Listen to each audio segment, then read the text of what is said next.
In 2006, astronomers sparked a global controversy that changed the map of our solar system. They voted to demote Pluto, stripping it of its title as our 9th planet. For so many of us, it felt like losing an old friend, that distant, icy world at the edge of our cosmic neighborhood. But what if that vote was just wrong? In the years since, a lone spacecraft, a robotic detective from Earth, has sent back evidence of a world so complex, so dynamic, that it's forcing us to reconsider everything. This is the story of Pluto's revenge, and the stunning discoveries that prove it's far more than just a dwarf planet. For over 75 years, our solar system was a familiar place. 9 planets, from sweltering Mercury to the distant, mysterious Pluto. We built models in school, we memorized the order, and we looked up at the night sky, imagining this complete family of worlds. Pluto, found in 1930 by Clyde Tombaugh, was the underdog, the smallest, the farthest, the one that didn't quite fit in, but it was ours. It completed the picture, but it was ours. It completed the picture. Then, in August 2006, the International Astronomical Union, or IAU, gathered in Prague to do something that had never been done before: formally define the word planet. The result was a new 3-point checklist. First, an object must orbit the Sun. Pluto does that. Second, it must have enough mass for its own gravity to pull it into a nearly round shape. Pluto passes this test with flying colors. But the third rule, that was the killer.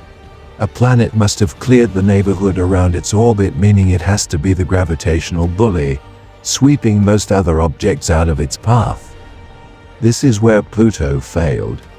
It lives in the Kuiper Belt, a huge ring of icy bodies out past Neptune, and it shares orbital space with a lot of them.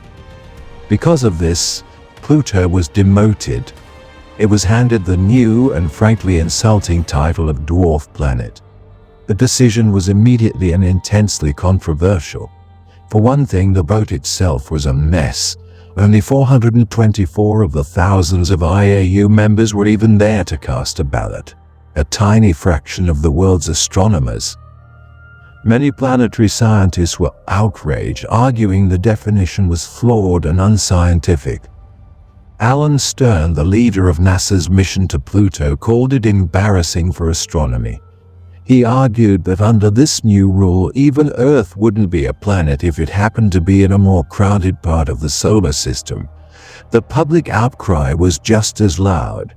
School textbooks were rewritten, but that feeling of injustice never really went away.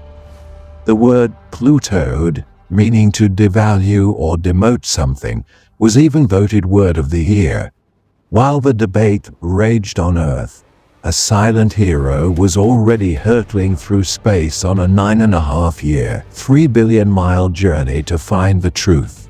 Its name was New Horizons. Launched just months before that fateful IAU vote, the New Horizons probe was our first dedicated mission to Pluto. For decades, Pluto was nothing more than a fuzzy dot of light in our best telescopes. We knew it had a weird, tilted orbit and a giant moon named Charon, but what it was really like was a total mystery. New Horizons was our detective, sent to investigate this cold case. On July 14, 2015, the spacecraft finally arrived. As the first high-resolution images streamed back to Earth, scientists and the rest of us were left speechless. The pixelated blob was gone. In its place was a vibrant, complex, and stunningly beautiful world. This wasn't some boring, frozen rock. This was a world demanding to be seen. This was Pluto's revenge. The first thing we saw was a massive, heart-shaped glacier, unofficially named Tombaugh Regio. The western half of this heart, Sputnik Planitia, is a 1,000-mile wide plain of frozen nitrogen, methane, and carbon monoxide. What was so incredible is that this plain was almost completely crater-free, meaning it's geologically young. maybe only 100 million years old. The surface is actively churning in slow motion, like a giant cosmic lava lamp with blobs of ice rising and falling. This is the signature of a world with a warm, active interior, a world that is very much alive. And that was just the start. New Horizons found towering mountains made not of rock but of water ice, reaching over 3 kilometers high. At Pluto's freezing temperatures, water ice is as hard as granite, and it acts as the planet's bedrock.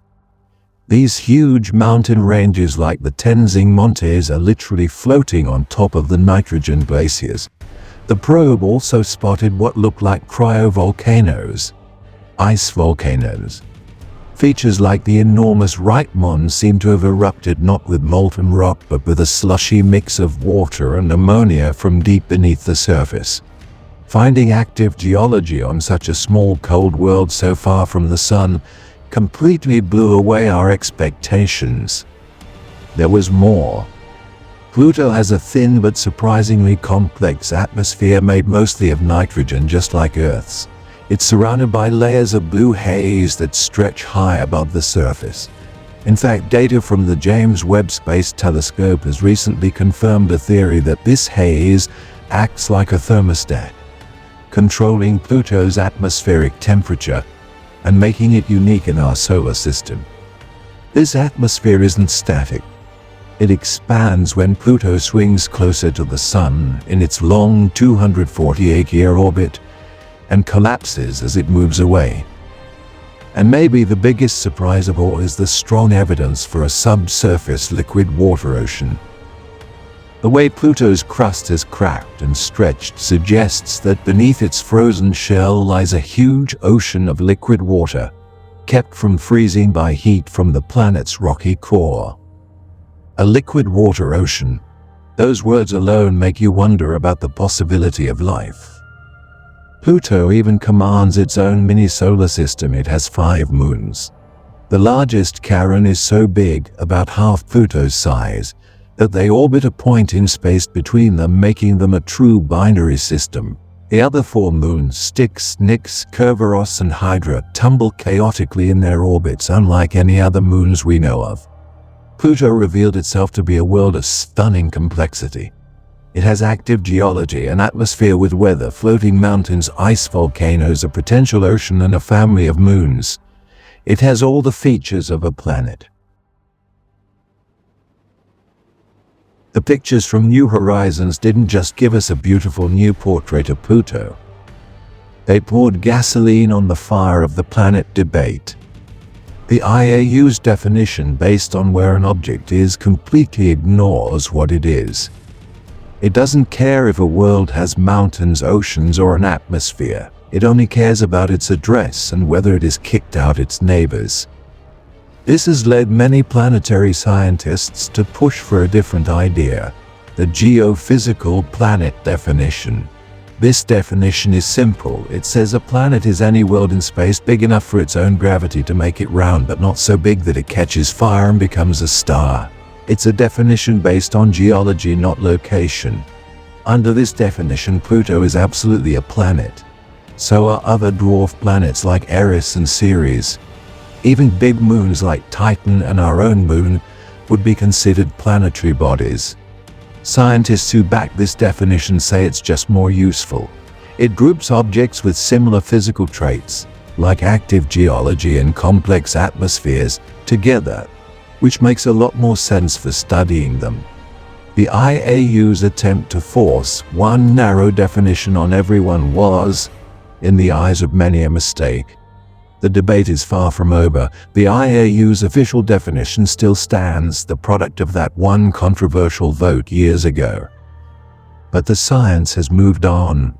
The New Horizons mission was Pluto's answer. It sent back a postcard from the edge of the solar system that said, "Look at what I am, look at my mountains, my glaciers, my heart of ice.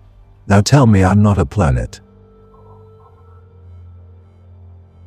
The evidence is pretty clear. Pluto is a complex, dynamic world.